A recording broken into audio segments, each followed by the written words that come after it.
मेरा नाम नंदिनी है। मेरी ऊंचाई 5 फीट 2 इंच है और मैं 27 साल की हूँ। सब कहते हैं कि मैं बहुत ही खूबसूरत और आकर्षक हूँ।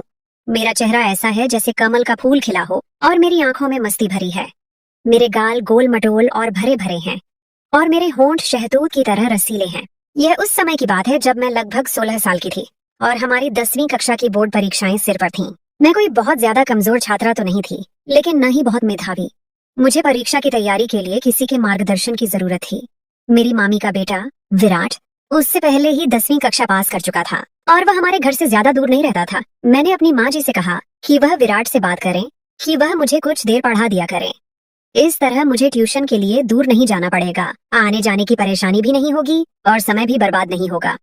माँ जी ने उसी दिन विराट से बात की और मुझे बताया कि वह शाम 7 बजे से 9 बजे तक मुझे पढ़ाने आया करेगा। उस दिन मैंने जल्दी जल्दी अपने सारे काम निपटाए और अपनी किताबें लेकर पूजा घर से सटे ड्राइंग रूम में पढ़ने बैठ गई। लगभग 7:30 बजे होंगे जब विराट हमारे घर आए। विराट की उम्र उस समय 25 साल के करीब थी और वह काफी सुंदर और आकर्षक व्यक्तित्व के मालिक थे। उनका कद 6 फीट के करीब था, जबकि शरीर मजबूत और सुगठित था। क्लीन शेव के साथ उनका गेहुआ रंग बेहद मोहक था। औपचारिक नमस्ते के बाद वह मुझसे मुखातिब हुए। अच्छा, तो मेरी शिष्या पढ़ाई के लिए तैयार है? मैंने भी सिर हिलाते हुए कहा, जी। Very good. ये बताओ किस विषय में खुद को ज्यादा कमजोर समझती हो? विराट ने मेरी किताब उठाकर उसके पन्ने पलटते हुए किताब पर ही नजरें जमाए मुझसे दूसरा सवाल पूछा। तो मैंने उन्हें बताया कि मैं गणित, मैथमेटिक्स और अंग्रेजी इंग्लिश में कमजोर हूँ। मैं थोड़ा सिमट कर बैठी हुई थी और बात करते हुए भी थोड़ी झिझक रही थी। विराट ने किताब मेज पर रखते हुए मेरी ओर देखा और बोले, अगर इसी तरह तुम घबराई और झिझकती रहोगी तो मुझे नहीं लगता कि मैं जो कुछ भी तुम्हें पढ़ाऊंगा वह तुम्हें याद हो सकेगा। लिहाजा डरने और झिझकने की जरूरत नहीं। हम बड़े दोस्ताना माहौल में पढ़ाई करेंगे और जो कुछ भी पढ़ेंगे उसे याद भी रखेंगे। जी बेहतर। मैंने खुद को थोड़ा शांत जाहिर करने की कोशिश करते हुए कहा। उस दिन पढ़ाई तो कोई खास नहीं हुई, अलबत्ता विराट ने अपनी बातों और चुटकुलेबाजी की मदद से मेरी झिझक दूर कर दी। मैं अब काफी शांत भी थी। यही वजह थी कि मैं विराट के चुटकुलों का जवाब भी चुटकुलों की सूरत ही दे रही थी। मेरा चंचल स्वभाव जागृत हो चुका था। विराट ने थोड़ी सी गणित की एक्सरसाइज कराई और अंग्रेजी से शुरू करने का कहकर घर जाने के लिए उठे। माँ जी ने उन्हें रोक लिया कि चाय तो पीते जाए। विराट भी चाय के लिए बैठ गए। चाय और थोड़ी गपशप के बाद विराट कल शाम 7 बजे आने का कहकर घर चले गए। लगभग 2 हफ्ते तक मामलात ऐसे ही चलते रहे। वह समय के खासे पाबंद थे, समय पर आते और अपना काम समय पर खत्म करके चले जाते। उनकी शख्सियत आकर्षक तो थी ही, उनके पढ़ाने और समझाने का अंदाज भी खूब था। यही वजह थी कि मैं विराट की दीवानी हो चुकी थी और उनसे काफी बेझिझक भी हो चुकी थी। उस दिन विराट मुझे गणित की एक्सरसाइज करा रहे थे जब माँ जी चाय ले आईं। उन्होंने चाय मेज पर रखी और बोली कि चाय पहले पी लेना। ये कहकर वह वापस रसोई घर में चली गईं। एक्सरसाइज खत्म हुई तो मैंने चाय की प्याली उठाकर विराट को देना चाहा, तो पता नहीं क्या हुआ कि मेरा हाथ कांप गया और सारी की सारी चाय विराट के ऊपर गिर गई, जिससे उनकी पैंट और शर्ट भीग गई। मेरे तो होश उड़ गए। मैं दौड़ती हुई गई और तौलिया उठा लाई। मैं बार बार विराट को माफ कीजिए बोल रही थी और साथ ही साथ उनकी शर्ट को तौलिए से पोंछकर सुखाने की कोशिश कर रही थी। विराट मुस्कुराए और बोले, चाय से तो नहीं जला, लेकिन अब तुम जरूर जला डालोगी। मैं उनके इस वाक्य को बिल्कुल भी नहीं समझी और उसी तरह तौलिए से उनकी शर्ट को सुखाने में लगी रही। मैं शायद कुछ देर और इसी तरह तौलिए से उन्हें सुखाने में लगी रहती, पर विराट ने मुझे रोक दिया और मुझे दोनों कंधों से उठाकर खड़ा करते हुए बोले, बस करो नंदिनी, घर में मुझे सब इसी नाम से पुकारते थे। Everything is fine. तुम बेवजह परेशान हो रही हो। लेकिन मैं खुद में बहुत शर्मिंदा थी, इसीलिए जब मैंने उन्हें इस तरह से सहानुभूति दिखाते देखा तो मेरी आंखों से आंसू निकल आए। उन्होंने जब मुझे रोते देखा तो अपनी बाहों में भरकर मुझे सीने से लगा लिया और माथे पर चुंबन देते हुए बोले, अरे पगली, रोती क्यों हो? तुमने जानबूझकर चाय थोड़ी गिराई है? यह तो संयोग से हुआ। उनके ढांढस बंधाने पर मुझे हिम्मत हुई और मैंने आंसू पोंछते हुए कहा, जानती हूँ कि हादसा हुआ, लेकिन हादसे भी तो किसी न किसी गलती का ही नतीजा होते हैं और इस हादसे की गलती की मैं ही जिम्मेदार हूँ। विराट भी शायद माहौल को खुशनुमा बनाना चाहते थे, इसलिए बोले, नंदिनी, मैं तुम्हें इजाजत देता हूँ कि तुम ऐसे हादसे रोज किया करो। वह हंस रहे थे और उनकी यह गंभीर हंसी मेरी समझ से बाहर थी। मैं भी उन्हें हंसते देखकर मुस्कुरा दी। विराट ने कहा, चलो वापस वहीं से शुरू करते हैं जहाँ पर हादसा हुआ था। यह कहते हुए उन्होंने मुझे अपनी बाहों के घेरे से आजाद कर दिया। मैंने वापस अपनी कुर्सी पर बैठकर किताब खोलना चाहा तो विराट ने कहा, आज का काम खत्म समझते हैं, मैं चलता हूँ क्योंकि इस हालत में मैं तुम्हें कुछ नहीं पढ़ा पाऊंगा। विराट अपनी किस हालत के बारे में कह रहे थे मुझे कुछ पता न चला। मैं तो उस दिन जब बिस्तर पर थी तो यह घटना बार बार मेरे दिमाग में घूम रही थी और यह सब उस समय तो मेरे लिए बेमानी थे, लेकिन अब इन घटनाओं को सोचना अच्छा लग रहा था और मुझे पता ही न चला कि कब नींद आ गई और मैं नींद की गहरी घाटी में गोते खाने लगी। उस रात मैंने बार बार सपने में विराट को देखा। कभी हम किसी पवित्र नदी के किनारे बैठे बातें कर रहे होते, कभी किसी उद्यान पार्क के कोने में किसी बेंच पर बैठे कुछ रहस्यमयी बातें कर रहे होते, कभी पहाड़ों जंगलों और रेगिस्तानों में, तो कभी उछलती कूदती समुद्र की लहरों से खेल रहे होते। कर्ज उस रात मैंने और विराट ने मिलकर पूरी दुनिया की सैर की। मैं उस दिन बहुत गहरी नींद सोई। सुबह उठी तो मेरे सपने का हर एक दृश्य मेरे मन में अंकित था। मैं बिस्तर से उठना ही नहीं चाह रही थी। मैं सपनों की दुनिया से निकलना ही नहीं चाह रही थी। मुझे मालूम नहीं कि ऐसा क्यों था, पर जो भी था बहुत सुखद था। दूसरी शाम जब विराट हमारे घर पहुंचे तो मैं उसी वक्त नहाकर निकली थी। मेरे बाल गीले थे और उनसे अभी तक पानी टपक रहा था। विराट की बार बार उठती हुई नजर को मैं बखूबी महसूस कर सकती थी। मैं तो विराट को सपनों में बसा चुकी थी, लेकिन यहाँ लगता था कि विराट के मन में भी कोई बात चल रही है। पढ़ाई के दौरान आज मेरे दिल में अजीब अजीब ख्याल आ रहे थे। मैं नहीं जानती थी कि प्यार क्या है, लेकिन इतना जरूर था कि विराट के ख्याल मुझे मुग्ध कर रहे थे। जिंदगी में मुझे ऐसी भावनाएं पहले कभी नहीं हुई थी। यूं ही जब विराट मुझे गणित के एक सवाल की एक्सरसाइज करा रहे थे तो मैं उनके साथ बहुत करीब हो गई थी। मैंने ऐसा कोई इरादा नहीं किया था, बल्कि ऐसा होना संयोगवश था। आखिर 9 बजे और विराट घर जाने के लिए उठे तो मैं भी किताबें समेट कर उठी तो उन्होंने करीब से गुजरते हुए बड़ी आहिस्तगी से कहा, नंदिनी तुम बहुत सुंदर लग रही थी। मैंने चौंक कर उनकी तरफ देखा तो इस दौरान वह मुझसे दूर हो चुके थे। उनके शब्द सारी रात मेरे कानों में गूंजते रहे। शायद महिलाओं के बारे में सच कहा जाता है कि वह बहुत आत्ममुग्ध होती हैं, इसीलिए उनकी तारीफ की जाए तो फूल ही नहीं समाती। अगले दिन भी विराट समय पर ही आ गए। अभी हमने पढ़ाई शुरू ही की थी कि बिजली चली गई। मैं उठी कि दीपक मोमबत्ती जलाकर ले आऊं, तो विराट ने मेरा हाथ पकड़ लिया और बोले, हमने कौन सा मोतियों से माला पिरोनी है, ऐसे ही बैठ के बातें करते हैं, थोड़ी ही देर में बिजली तो आ ही जाएगी। तो मैं भी उधर ही बैठ गई और हम इधर उधर की बातें करने लगे। विराट ने मेरा हाथ ऐसे ही पकड़े रखा था, लेकिन मुझे अजीब लग रहा था। अगरचे विराट की मोहब्बत मुझ पर हावी हो चुकी थी और उनकी प्रभावशाली शख्सियत ने मुझ पर जादू सा कर दिया था, लेकिन मैं तुरंत यह उम्मीद नहीं कर रही थी। कमरे में चूंकि अंधेरा था और हम एक दूसरे के चेहरों के हाव भाव नहीं देख पा रहे थे। सच कहूँ तो मुझे उनके हाथ अपने हाथ पर बहुत अच्छा लग रहा था, लेकिन कोई अंदरूनी डर था जो रोक रहा था। लेकिन अगर विराट की जगह कोई भी और होता तो मैं यकीन से कह सकती हूँ कि मैं उसका हाथ नोच लेती, लेकिन विराट के लिए तो मैं पहले से ही सब कुछ हारी हुई थी। फिर भी मैं यह सब कुछ नहीं चाह रही थी जो हो रहा था। मुझे अजीब लगने लगा था, इसीलिए मैंने उनके हाथ को छोड़ा और शौचालय टॉयलेट जाने के बहाने वहां से उठ गई। लेकिन मैं जैसे ही उठकर कदम बढ़ाने वाली थी, पता नहीं मुझे क्या हुआ, मैं डगमगा गई। उसी लम्हे विराट ने हाथ बढ़ाकर मुझे सहारा दिया तो मैं गिरने से बच गई। मैं बहुत घबरा गई थी। शायद मैं जल्दी से शौचालय की तरफ भागी। मुझे कोई जरूरत तो नहीं थी, अलबत्ता ठंडे पानी से मुंह पर छींटे मारे तो गर्मी का एहसास कुछ कम हुआ। मैं अभी शौचालय में ही थी कि बिजली आ गई। मैं वापस ड्राइंग रूम में आई तो विराट वहाँ मौजूद नहीं थे। मुझे परेशानी हुई कि ऐसा क्या कि बिना बताए ही चले गए। उसी वक्त माँ जी ड्राइंग रूम में आई तो उन्होंने बताया कि विराट कह रहा था कि उसके सर में दर्द हो रहा है और बिजली भी नहीं है, इसलिए वह घर जा रहा है। मैंने भी किताबें समेटी और अपने शयन कक्ष बेडरूम में चली आई। मेरी सोच का केंद्र बस विराट ही थे। उस रात भी मैं उन्हीं सोचों में डूबी सो गई। सुबह उठी तो विराट की ही याद में सारा दिन खोई रही। शाम होने से पहले ही मैं शाम का बेसब्री से इंतजार करने लगी। मैं चाहती थी कि विराट आज कैसे व्यवहार करते हैं, लेकिन समय होने के बावजूद वह नहीं आए।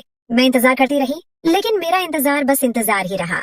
वह 8 बजे तक नहीं आए तो मैंने माँ जी से कहा कि खैर वह विराट पता नहीं आज क्यों नहीं आए। माँ जी ने कहा कोई और काम आ गया होगा इसलिए नहीं आ सका होगा। मैंने कहा नहीं माँ जी, कल जब वह गए थे तो उनकी तबीयत ठीक नहीं थी।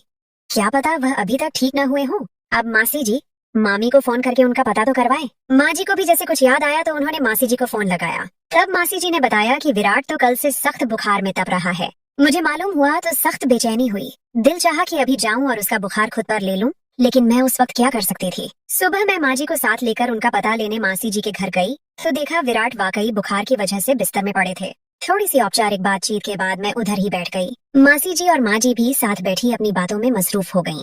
विराट ने एक बार हमारी तरफ देखा, फिर उन्होंने अपनी आंखें मूंद लीं।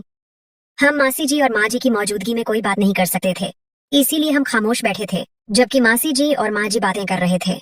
बातों बातों में मासी जी ने बताया कि उनकी सहेली की बेटी की विवाह शादी थी जहाँ उनका जाना बहुत जरूरी था, लेकिन वह नहीं जा सकती थी। माँ जी पूछ रही थी क्यों नहीं जा सकती हो, तो मासी जी बोली जिसके साथ जाना था वह तो बिस्तर पर पड़ा है और आपके भाई साहब मामू जी भी ऑफिस से छुट्टी नहीं ले सकते कि उनके साथ चली जाती। माँ जी चूंकि मासी जी की सहेली को जानती थी और उन्हें पता था कि वह किधर रहती हैं, इसलिए मासी जी से बोली तुम्हारी सहेली कौन सा दूसरे शहर में रहती है, टैक्सी पकड़ो और 2-3 घंटे में वापस आ जाओगी। मैंने यह सुना तो मेरे दिमाग में एक विचार आया कि अगर माँ जी और मासी जी विवाह पर चली जाएं तो मुझे विराट से अकेले मिलने का मौका मिल जाएगा।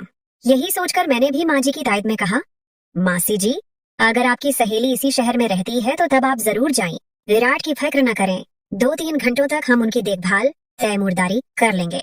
मासी जी और माँ जी दोनों को मैंने विवाह में जाने पर राजी कर लिया, अगरचे माँ जी जाना नहीं चाहती थी। उन दोनों के जाने के बाद मैं और विराट अब घर में अकेले थे। कोई 15 मिनट तक हम में कोई बात न हुई। विराट वैसे ही आंखें मूंदे लेटे रहे। शायद वह मेरा इंतजार कर रहे थे कि मैं कोई बात शुरू करूंगी, लेकिन मैं असमंजस में रही कि बात शुरू कैसे करूं और कौन सी बात करूं। एकांत और खामोशी माहौल पर अजीब शांत थी। विराट ने मेरी तरफ करवट लेकर आंखें खोल दी और बोले, नंदिनी, तुमने मुझे जला डाला। उनकी आवाज मेरी कानों से टकराई। उनकी नजरें मेरे चेहरे पर गड़ी थीं। तुम शायद समझ रही होगी कि मैं बुखार से तप रहा हूँ, लेकिन ऐसा नहीं है। ये आग जिसमें मैं जल रहा हूँ तुम्हारे ही प्यार ने लगाई है। देखो, जल रहा हूँ ना मैं। यह कहते हुए उन्होंने मेरा हाथ अपने माथे पर लगा दिया। उनका माथा सच में अंगारे की तरह था। जी जी विराट, मेरे मुंह से बस इतना ही निकल पाया। विराट दीवानों की तरह मेरे हाथ को अपने चेहरे पर रख रहे थे, जैसे वह इस तरह सुकून पा रहे हों। सुकून तो मुझे भी हासिल हो रहा था, मोहब्बत तो मुझे भी हो गई थी। नए मोड़ और घटनाएं। अभी हम दोनों ही उस पल में खोए हुए थे जब दरवाजे पर हल्की सी दस्तक हुई। हमारा ध्यान भंग हुआ और हम एक दूसरे से दूर हट गए। विराट ने हल्की सी आवाज में पूछा, कौन है? नंदिनी, बेटा, मैं हूँ। माँ जी ने कुछ दवाइयाँ भेजी हैं विराट के लिए। बाहर से आवाज आई। ये हमारी पड़ोसी सुमित्रा आंटी थी, जो अक्सर हमारे घर आया करती थी। जी आंटी, मैं अभी आती हूँ। मैंने जल्दी से दरवाजा खोला और दवाइयाँ ले ली। सुमित्रा आंटी ने विराट की तरफ देखा और चिंतित होकर पूछा, अरे विराट बेटा, कैसा है बुखार अब? माँ जी ने बताया कि बहुत तेज है। विराट ने मुस्कुराते हुए कहा, जी आंटी, पहले से बेहतर है। सुमित्रा आंटी थोड़ी देर बैठी, कुछ घरेलू बातें की और फिर चली गईं। उनके जाने के बाद हम दोनों फिर से उस खामोशी में डूब गए, लेकिन अब वो पहले जैसी सहजता नहीं थी। उस अचानक दखल ने माहौल बदल दिया था। विराट ने धीरे से कहा, नंदिनी, मुझे लगता है अब मुझे आराम करना चाहिए। तुम भी जाकर पढ़ाई करो। मुझे थोड़ा अजीब लगा, लेकिन मैं समझ गई। मैंने अपनी किताबें उठाई और वापस अपने कमरे में आ गई। उस दिन रात भर मैं सुमित्रा आंटी के आने और विराट के व्यवहार में आए बदलाव के बारे में सोचती रही। क्या उन्होंने कुछ भांप लिया था? क्या विराट को डर लग गया था? अगले दिन जब मैं मासी जी के घर गई तो देखा कि विराट अब भी बुखार में थे, लेकिन पहले से बेहतर लग रहे थे। मैंने हिम्मत करके पूछा, विराट, कल आप अचानक क्यों चले गए थे? विराट ने मेरी तरफ देखा और हल्की सी मुस्कान के साथ कहा, मेरा सर वाकई दर्द कर रहा था और फिर बिजली भी नहीं थी, तो मुझे लगा तुम्हें पढ़ाने में दिक्कत होगी। उनकी आंखों में एक अजीब सी चमक थी जो उनके शब्दों से मेल नहीं खा रही थी। मासी जी ने बीच में ही बात काटते हुए कहा, नंदिनी बेटा, मैं सोच रही थी कि जब तक विराट पूरी तरह ठीक नहीं हो जाता तुम उसकी मदद कर दो। उसे थोड़ी परेशानी हो रही है और डॉक्टर ने कहा है कि उसे कुछ दिन आराम की सख्त जरूरत है। मुझे यह सुनकर बहुत खुशी हुई। ये मेरे लिए एक अवसर था विराट के और करीब आने का। मैंने तुरंत कहा, जी मासी जी, बिल्कुल, मैं विराट की मदद कर दूंगी। अब हर रोज मैं दोपहर में मासी जी के घर जाती, विराट को दवाइयाँ देती, उनके लिए सब्जियों का सूप बनाती और उन्हें कहानियां सुनाती ताकि उनका मन लगा रहे। पढ़ाई का बहाना तो अब बस एक औपचारिकता बन चुका था। हमारी बातें ज्यादातर जिंदगी, सपनों और भविष्य के बारे में होती थीं। विराट ने मुझे अपने बचपन के किस्से सुनाए, अपने कॉलेज के दिनों के मजाकिया पल बताए और अपने इंजीनियर बनने के सपने साझा किए। मैंने भी उन्हें अपनी छोटी छोटी शरारतें और पढ़ाई के अलावा अपनी कलात्मक रुचियों के बारे में बताया। एक दिन जब मैं विराट के पास बैठी थी और उन्हें एक लोक कथा सुना रही थी, उन्होंने अचानक मेरा हाथ थाम लिया। इस बार उनकी पकड़ मजबूत थी और उनकी आंखों में वही चाहत थी जो मैंने उस दिन महसूस की थी जब चाय गिरी थी। उन्होंने कहा, नंदिनी, तुमने मेरी जिंदगी में एक नई रोशनी भर दी है। जब से तुम मेरी देखभाल कर रही हो, मुझे अपनी बीमारी भी अच्छी लगने लगी है। मैं शर्मा गई, लेकिन मैंने अपना हाथ वापस नहीं खींचा। उन्होंने कहा, नंदिनी, मैं तुमसे कुछ कहना चाहता हूँ। मेरा दिल जोर से धड़कने लगा। मुझे लगा कि वह वही बात कहेंगे जो मैं सुनना चाहती थी, लेकिन तभी दरवाजे पर फिर से दस्तक हुई। इस बार माँ जी और मासी जी वापस आ चुकी थीं। हम दोनों तुरंत एक दूसरे से दूर हट गए। मेरा चेहरा लाल पड़ गया था और विराट भी थोड़े असहज लग रहे थे। माँ जी ने मासी जी से कहा, देखो मासी जी, हमारी नंदिनी कितनी सेवा करती है। विराट का रंग भी लौट आया है। मैं माँ जी की बात सुनकर और भी ज्यादा शर्मा गई। उस दिन विराट ने फिर से अपनी बात पूरी नहीं की, लेकिन उनकी आंखों में एक वादा था। अगले कुछ दिन विराट की तबीयत में सुधार आया और उन्होंने फिर से मुझे पढ़ाना शुरू कर दिया। लेकिन अब हमारे बीच एक अनकहा रिश्ता बन चुका था। हमारी नजरें ज्यादा मिलती थीं और हमारे स्पर्श में एक नई गर्माहट आ गई थी। जब भी माँ जी या मासी जी आसपास नहीं होती थीं, तो विराट मुझे छेड़ने लगते थे और मैं उनके चुटकुलों पर हंसती थी। एक शाम जब पढ़ाई खत्म हो गई थी और विराट जाने के लिए उठ रहे थे, तो मैंने हिम्मत करके कहा, विराट, आप मुझसे कुछ कहने वाले थे उस दिन। विराट मुस्कुराए और बोले, हाँ नंदिनी, मैं तुमसे कहना चाहता था कि तुम मेरी सबसे अच्छी शिष्या हो। उन्होंने ये बात इतनी धीमी आवाज में कही कि मुझे लगा जैसे उन्होंने मेरे गाल पर फुसफुसाया हो। मैं थोड़ा निराश हुई, लेकिन फिर उन्होंने मेरा हाथ थामा और मेरे कान में फुसफुसाए, और मैं तुम्हें अपनी जिंदगी की सबसे खास दोस्त बनाना चाहता हूँ। क्या तुम मेरा हाथ थामकर जीवन भर मेरे साथ चलोगी? मेरे दिल ने खुशी से उछलकर भांगड़ा किया। मैं बस मुस्कुरा दी और उनका हाथ थामे रखा। उस दिन के बाद हमारी पढ़ाई सिर्फ किताबों तक सीमित नहीं रही, बल्कि हमने जीवन की सबसे खूबसूरत पाठ पढ़ना शुरू कर दिया था, प्रेम का पाठ।